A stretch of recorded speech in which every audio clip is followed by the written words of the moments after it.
उलट अगर दूसरा मुद्दा नज़र आता है तो वो है विकास और शिक्षा का।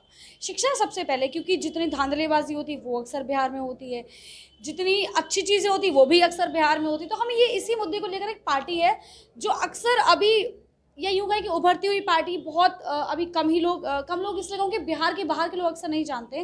तो मैं उन्हीं पार्टी के एक नेता से जानना चाहूँगी कि ये इसकी ज़रूरत क्यों पड़ी अलग से पार्टी बनाने की। मेरे साथ इस वक्त है जेपी वर्मा जी। सर, मैं आपके माध्यम से पार्टी से भी ये जानना चाहूँगी कि ये पार्टी बनाने की ज़रूरत पहले तो क्यों पड़ी, क्योंकि इतनी सारी पार्टियाँ, अगर नेता ही बनना है या राजनीति करनी है, समाज सेवा करनी है, तो अदर पार्टी बहुत हैं, या फिर इंडिविजुअली ही सही, तो आपको इस पार्टी की ज़रूरत क्यों पड़ी? अभी इस पार्टी को बनाने वाले उपेंद्र कुशवाहा जी हैं। उपेंद्र कुशवाहा जी के दिल में ये दर्द आया, चूँकि वो पहले प्रोफेसर थे। प्रोफेसर से उन्होंने ये राजनीति में आए हैं। बिहार में शिक्षा में इतनी असमानता है, बड़े आदमियों के बच्चे हैं पैसे के बदौलत उच्च शिक्षण संस्थान में पढ़ते हैं, गरीब के बच्चे को अवसर प्राप्त नहीं होता है। और बिहार की सरकार शिक्षा पर ध्यान नहीं दिया। शिक्षा माफियाओं ने सरकार से मिलके और इसको व्यवसाय बना दिया। धन कमाने की जरिया, धन संग्रह की जरिया बड़े बड़े ये लोग व्यापार की तरह काम किए। सरकार आंख मूंद के नहीं देखी, मूंदे रही, और फल शरीफ जो है गरीब के बच्चे और नीचे दिन प्रतिदिन नीचे जाते रहे। और शिक्षा के स्तर गिरते गिरते इतना गिर गया कि जो मैट्रिक के मास्टर हैं उनको ठीक से स्पेलिंग नहीं आता है। मैं पटना के स्पेलिंग क्लास में पढ़ाते हैं, उनको 2 और 3 क्लास का भी ज्ञान नहीं है। पैसे के बदल पर इनकी नियुक्ति हो। आप सोच सकते हैं, जिसका मैट्रिक और आईए में पढ़ाने वाला व्यक्ति को ठीक से गिनती नहीं आता है, 10 का पहाड़ा नहीं पड़ता, क्या पढ़ाएगा। तो ये शिक्षा में गिरावट की सबसे बड़ी कमी है कि ये शिक्षा देने वाले ही अनपढ़ हैं। नाम के टीचर हैं, 10 का पहाड़ा नहीं पड़ता, क्या पढ़ाएगा। तो ये शिक्षा में गिरावट की सबसे बड़ी कमी है कि ये शिक्षा देने वाले ही अनपढ़ हैं। नाम के टीचर हैं लेकिन बिल्कुल अनपढ़ हैं। ये बात उपेंद्र कुशवाहा जी के मन में आई, और जब ये राज्य शिक्षा मंत्री थे उन समय बिहार में इन्होंने एक अभियान चलाया, लेकिन बिहार सरकार ने उनको अनुमति नहीं दी, वह नहीं बढ़ पाए। फिर उनको बिहार के रोड पर इसके लिए उतरना पड़ा और धरना और प्रदर्शन के कार्यक्रम करके अनेकों कार्यक्रम चलाए। और आज भी उनका मेन जो शिक्षा है बिहार के जनता को जगा रहे हैं। और वह एनडीए के गठबंधन को त्याग किया, क्योंकि उन्होंने देखा हमारी बात की यहाँ कोई गुंजाइश नहीं है। फिर महागठबंधन लालू प्रसाद के किया, वहाँ भी इनकी तरजीह लोग नहीं दिया, और इस तरीके से इनको सब जगह से उपेक्षा की गई। अंत में इन्हें अपनी पार्टी बनाई, और जो इनके सिद्धांतों को माना, सहमत रहे, उसके हिसाब से इन्होंने गठबंधन मायावती से ओवैसी साहब से बना के एक पार्टी बनाई। अभी बिहार में 104 सीट पर उपेंद्र कुशवाहा जी की पार्टी आदर्श पर लड़ रही है और एक मेन फाइट में है। आगे की चुनाव की गिनती 10 नवंबर को पता चलेगा कौन कितना पानी में है। आगे जो 15 साल से यहाँ भी सरकार बैठी है उसे भी डर हो गया है कि आगे कुछ होने वाला है। इस तरह से एक परिवर्तन लाने के लिए उपेंद्र कुशवाहा जी ने अपने आप को समर्पित कर दिया। जो पैसे के लालच में अच्छा खासा आमदनी था उसको त्याग के आज उपेंद्र कुशवाहा जी फुटपाथ पर हैं और आज एक मामूली पार्टी भी उनको इंसाफ नहीं दे रही, वैल्यू नहीं दे रही। तो मैं ये आपसे कहना चाहता हूँ कि बिहार की जनता जिसकी आबादी 50% से ऊपर है जग गई है और अपनी हक और हकूक़ के लिए अब इस बार निर्णायक वोट देगी। रालोसपा, राष्ट्रीय समता राष्ट्रीय लोक समता पार्टी, जी जी, राष्ट्रीय लोक समता पार्टी, रलोसपा जिसको शॉर्ट में कहा जाता है। तो उपेंद्र जी का चलो मानते हैं कि अगर उनको चीज़ें करनी थी, काम करना था, शिक्षा को आगे लेके जाना था, शिक्षा का स्तर, उन्होंने पार्टी बनाई। आपका राजनीति से क्या बैकग्राउंड, आप राजनीति में कैसे आए?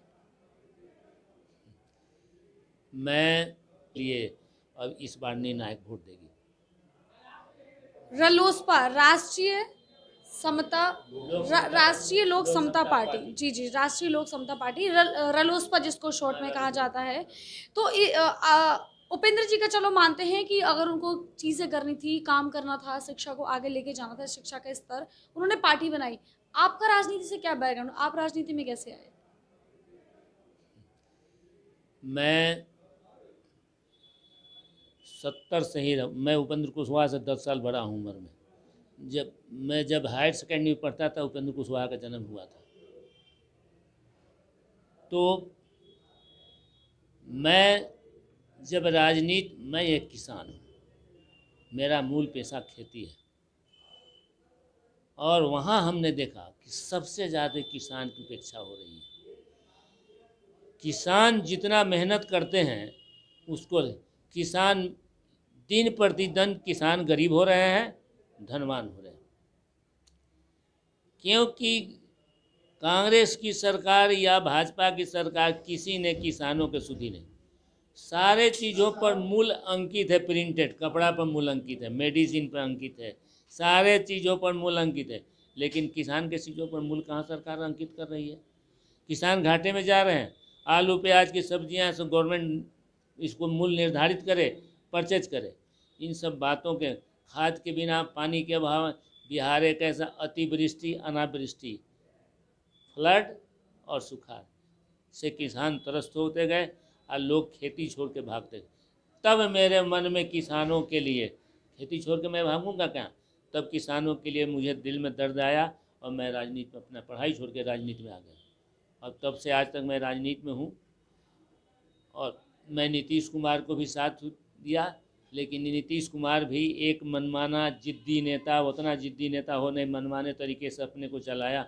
और किसी को, मैं तो आपको बोल रहा हूँ, नीतीश कुमार सुने, मैं नीतीश कुमार को एक दिन मैं कहा था कि अगर आप चाहते हैं तो किसी कुशवाहा को बेटा को मुख्यमंत्री बनाते हैं, आपके समर्थन में मैं खड़ा हूँ, मेरा बयान है। तो इस तरीके से सब जगह उपेक्षित है किसान। मैं अपने समाज की बात, मैं पूरे किसान समाज की बात करता हूँ, किसी के बात, लेकिन मैं देख रहा हूँ कि सरकार का नज़र किसान के तरफ नहीं है। अब आपकी बात से मुझे एक सवाल नजर आया कि आपने आपकी पार्टी में, जैसे मैं कुछ लोगों से बात कर रही थी अभी कार्यालय पे, तो वहाँ पे एक सवाल आया कि हम जातिवाद नहीं करते, लेकिन आपने एक शब्द कहा कि कुशवाहा को बना के देखे। तो कहीं ना कहीं ये फर्क तो खत्म हो गया ना, जो बाकी पार्टी कर रही है, अगर ये भी वही करेगी तो फर्क तो खत्म हो गया यहाँ पे हिंदुस्तान में। आपकी पार्टी में, जैसे मैं कुछ लोगों से बात कर रही थी अभी कार्यालय पे, तो वहाँ पे एक सवाल आया कि हम जातिवाद नहीं करते, लेकिन आपने एक शब्द कहा कि कुशवाहा को बना के देखे। तो कहीं ना कहीं ये फर्क तो खत्म हो गया ना, जो बाकी पार्टी कर रही है, अगर ये भी वही करेगी तो फर्क तो खत्म हो गया यहाँ पे। हिंदुस्तान में जितनी पार्टियां हैं सबका आधार जातीयता है, पर्दे के पीछे है। आपको नहीं लगता कि आपकी अभी जो पार्टी है रालोसपा, वो उभर रही है, ये बयान देके कहीं ना कहीं आप फंस सकते हैं, आपकी पार्टी थोड़ा सा? लेकिन मेरे पास ताकत नहीं रहेगा तो कौन मेरे यहाँ आएगा? मैं तो राजनीति करने के लिए ताकत की ज़रूरत है। रामविलास पासवान को उदाहरण देके, जितना नाम आ, रामविलास पासवान 6 सीटें मिला, 4 अपने बाप बेटा परिवार को दे दिया। रामविलास पासवान के आज देख लिए, सारी राजनीतिक पार्टियों के देख दिए, लालू प्रसाद यादव के देख लीजिए, अभी लड़ रहे हैं, 60 सीट यादवों के दिए हैं। और मैं यहाँ नहीं, पूरे वर्ल्ड के, अमेरिका में जाके देख लीजिए, सफ़ेद और अश्वेत जाकर देख लिए। ये जातीयता ये दुनिया से जाने वाली नहीं है, और टिकट बंटवारे का आधार जातीयता है, और उसी पर टिकट बनता है। आपको राजस्थान वगैरह, मध्य प्रदेश, ये लोग थोड़ी कमी है वहाँ, लेकिन उत्तर प्रदेश, बिहार और बंगाल में नहीं है। लेकिन इन 3-4 स्टेटों में टिकट कैसे बढ़ता है, सिंबल कैसे बढ़ता है, जातीयता के आधार पर बढ़ता है। और जो जीतते हैं यहाँ, जिसकी जहाँ संख्या ज़्यादा है, जो सीट को निकाल सकता है, जीत सकता है, उसी को लोग उम्मीदवार बनाते हैं। कांग्रेस भी सब यही कर रही है। तो मतलब आपने ये बात आपने बड़े खुल के जातिवाद के बारे में कहा कि अमेरिका, इंडिया, मतलब इंडिया को तो छोड़ के आपने बड़े आगे भी पहुंच गए, अमेरिका पहुंच गए। बताता हूँ, पूरे वर्ल्ड में जातिवाद है। आप मानते हैं इस बात को? मानता हूँ मैं। मानता है सारे नेता चलते हैं, नेता मुखौटा लगा के हैं, नेता लोग खुल के नहीं आ रहे हैं, करते वही हैं जो सब कर रहा है, उनका भी उद्देश्य वही है। आपको नहीं लगता कि आप खुल के आ रहे हैं तो ये सीट कहीं ना कहीं हिल जाएगी? कुछ नहीं, ये सीट हल नहीं जाएगी, सीट मेरे तरफ आ जाएगी। ये सीट पर मेरी ताकत है, मैं बैठा हुआ 90% लेके 15% वाले ज़बरदस्ती सीट पर कब्जा किए हुए, मुझे कुछ नहीं, खूब आप वायरल कर दीजिए, मैं और आराम से जीत जाऊंगा। ओके अच्छा, इस सीट पर पटना साहिब जो कि बिल्कुल पटना में है, करीब क्या कहूँ बल्कि पटना में ही है, विकास के भी थोड़ा सा दूर मैं कहूँगी, लेकिन यहाँ पे बड़ी पार्टियों का बड़ा बोलबाला रहा है इस बार। लेकिन इस बार आप रालोसपा की कह रहे हैं कि उनकी हमारी जीत होगी और ये पार्टी ही आएगी। टक्कर लेना कहीं मुश्किल था? नहीं, टक्कर लेना मुश्किल नहीं था। अगला पार्टी जो है धनवान है, बलवान है, जादव है जात के, दूसरा धनवान भी है, बलवान भी है, तो दोनों उसके पास प्लस पॉइंट है। लोग जो है उस हिसाब से खुल के वोटिंग नहीं कर रहे हैं। मैं उसके जोर देने के लिए हम यहाँ आ गया हूँ और उसकी जवाब देने के लिए। बड़ी पार्टियों का बड़ा बोलबाला रहा है इस बार। लेकिन इस बार आप रालोसपा की कह रहे हैं कि उनकी हमारी जीत होगी और ये पार्टी ही आएगी। टक्कर लेना कहीं मुश्किल था? नहीं, टक्कर लेना मुश्किल नहीं था। अगला पार्टी जो है धनवान है, बलवान है, जादव है जात के, दूसरा धनवान भी है, बलवान भी है, तो दोनों उसके पास प्लस पॉइंट है। लोग जो है उस हिसाब से खुल के वोटिंग नहीं कर रहे हैं। मैं उसके जोर देने के लिए हम यहाँ आ गया हूँ और उसकी जवाब देने के लिए मैं तैयार हूँ। जनता खड़ी हो गई है मुखारी, आप भी देख लेंगे, 10 तारीख को देखें यहाँ का रिजल्ट कैसे आएगा। कुछ पार्टियों का विपक्ष में जो या 2-4 बाकी जो भी पार्टी है बिहार में आपकी पार्टी के अलावा, उनका ये कहना है कि आप वोट कटवा हैं, मतलब आपकी पार्टी को वोट कटवा के नाम से जाना जा रहा है, कि क्या है ये कोई राजनीति है या फिर कुछ सच है इसमें? वोट कटवा इसलिए कह रहे हैं कि उनका मतलब नहीं सधा, उनका जो एम है, ऑब्जेक्ट है, वो नहीं समझा। वो चाहते थे कि इनको थोड़ा सा भीख दे दूं और हमारे में सटे रहें। भीख, अब 11 नहीं चाहिए, पूरी सीट चाहिए। पूरी सीट चाहिए, वो हमें भीख दे, उपनेश कुमार को भीख दे रहे थे, 10 सीट 5, क्या मतलब है? 2014 में 3 में से 3, जो बहुत बड़ी बात थी, पहली पार्टी 3 में से 3 सीटें। अगली बार 23 में से 2 लगभग, जहाँ तक मेरे पास 2 या 3 ऐसे आई थी। अब क्या प्लान है? नहीं, हमारी सीटें इसमें हम 104 सीट पर लड़ रहे हैं और मैक्सिमम इस बार सीटें जीतूंगा और बाकी राजनीतिक पार्टियों को लगना पड़ेगा, देखना पड़ेगा कि हम कितनी सीटें। आज मैं उस समय तो पक्का पक्की नहीं बोल सकता हूँ, लेकिन ये है कि हम एक नया परिवर्तन के लिए एक नई सरकार बनाने की दिशा में ताला की चाबी। पटना साहिब की जनता आपको क्यों सुने? 2 लाइन में। जो व्यक्ति 25 साल से यहाँ विधायक है, उसने जनता के लिए कोई काम नहीं किया। यहाँ का सबसे बड़ी समस्या मैं बताता हूँ, यहाँ बिजनेसमैन है, इतनी यहाँ यातायात ट्रैफिक प्रॉब्लम है कि किसी को जो है ट्रांजैक्शन नहीं हो पाता है। और 50% जो यहाँ किसान हैं, उनके खेती में पानी डैम कर रहा है, इसलिए साल में एक फसल हो रहा है। मैं आऊँगा यहाँ तो सबसे पहले पानी एग्जिट करने के लिए मैं रास्ता बनाऊँगा और किसानों को, जो एक फसल पर किसान जिंदा हो रहे हैं, वहाँ 2-3 फसलें हो जाए शुरू है। और जो यहाँ मारूफगंज संडी सबसे बड़ा मंडी है, मारूफगंज जिसका नाम है, यहाँ जो है व्यापारी भरे हुए हैं, थोक व्यापार है, थोक मंडी के व्यापारी है, लेकिन इनके यहाँ ट्रैफिक यहाँ जो है नो एंट्री है और नो एंट्री से उनका व्यापार प्रभावित हो रहा है। इसलिए 2 बातों को मैं लेकर चला हूँ और जब मैं यहाँ का विधायक बनूँगा तो बारी बारी से मैं इन बातों को दोनों को देखूँगा। यहाँ के ट्रैफिक व्यवस्था सुधारूँगा, किसानों के लिए खेती के लिए पानी जो डैम्प कर रहा है उसको सुधारूँगा। पढ़ाई लिखाई तो पूरे बिहार व्यापारी भरे हुए हैं, थोक व्यापार है, थोक मंडी के व्यापारी है, लेकिन इनके यहाँ ट्रैफिक यहाँ जो है नो एंट्री है और नो एंट्री से उनका व्यापार प्रभावित हो रहा है। इसलिए 2 बातों को मैं लेकर चला हूँ और जब मैं यहाँ का विधायक बनूँगा तो बारी बारी से मैं इन बातों को दोनों को देखूँगा। यहाँ के ट्रैफिक व्यवस्था सुधारूँगा, किसानों के लिए खेती के लिए पानी जो डैम्प कर रहा है उसको सुधारूँगा। पढ़ाई लिखाई तो पूरे बिहार में ही हालत है, पढ़ाई लिखाई के व्यवस्था में भी हम लोग आमूल परिवर्तन करेंगे, जो हमारा मेन एजेंडा है। और कोई पॉइंट, क्योंकि अभी तो ये 3 ही पॉइंट हुए, अगर इस वजह से चुनाव लड़ेंगे तो शायद मुश्किल होगा, और भी तो कुछ करेंगे ना। और पॉइंट हमारे पास ही है, मजदूरों का है। मजदूरों को यहाँ काम नहीं मिल रहा है, मजदूर अन्य स्टेट में जा रहे हैं, पलायन तो रुकने का नाम नहीं ले रहा ना, अन्य स्टेट में जा रहे हैं, क्योंकि यहाँ कोई काम नहीं। इन बेईमान नेताओं ने अपने पॉकेट को एक भी फैक्ट्री नहीं लगाया। यहाँ अपने यहाँ काम रहता, यहाँ के मजदूर आधी दाम पर काम करने, उनको वहाँ 15,000 20,000 गुजरात और पंजाब और महाराष्ट्र में मिलता है, यहाँ उस 7 8 हज़ार पर काम करने को तैयार। भूखा काम नहीं दे रहा। हजार हजार किलोमीटर से पैदल चल के यहाँ के मजदूर आए, आप उसको जानती होंगी, जो है पैदल सवारी सारे बंद हो गए कोरोना में, कैसे लोग आए, सिर पर जो है कंधे पर बच्चे को ले आए, रास्ते में कितनी की मृत्यु हुई। तो ये बिहार यहाँ अधिकतर मजदूर वाला देश है, यहाँ काम बहुत कम है और गरीबी बहुत ज़्यादा है, इसको मैं स्वीकार करता हूँ। इसलिए मजदूर को लाचारी होकर बाहर जाना पड़ता है।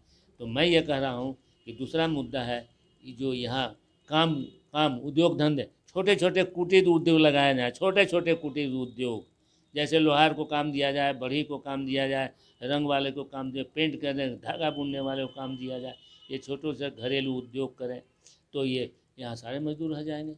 लेकिन किसी को काम की चिंता नहीं। यहाँ के पॉलिसी डेवलपमेंट है, बियाडा एक पॉलिसी इतनी डेवलपमेंट है कि जो ज़रा सा भी कोई डिफर करता है उसको सारे को निकाल के अपने प्लॉट को अपने हाथ में ले रहे हैं। व्यापार कैसे बढ़ेगा? इनके इतने दिनों में कोई व्यापार, यहाँ कोई फैक्ट्रियाँ नहीं। नीतीश के राज में एक फैक्ट्री नीतीश कुमार बता दें एक फैक्ट्री लगा दी है, नहीं लगाए। तो यहाँ के मजदूर, दूसरा मुद्दा है मजदूर का पलायन, इसको भी रोकना है। बहुत बहुत धन्यवाद हमसे बात करने के लिए। ये थे हमारे साथ जेपी वर्मा जी। बहुत खुलकर बातें की, जो अक्सर नेता तो बहुत बयान से बचते हैं, कुछ बातों से अक्सर बचते हैं, जैसे कि जातिवाद का मुद्दा हो, विकास का मुद्दा। तो आजकल हर विकास के नाम पे तो हर कोई राजनीति कर रहा है, लेकिन जो खुलकर इन्होंने जो बयान दिया, मैं कहीं ना कहीं एक नेता के तौर पर मुश्किलें भी सामने आ सकती है, लेकिन अच्छी चीज़ भी कहूँगी खुलकर सामने आए। आप देखते रहिए शेष प्रश्न। नमस्कार।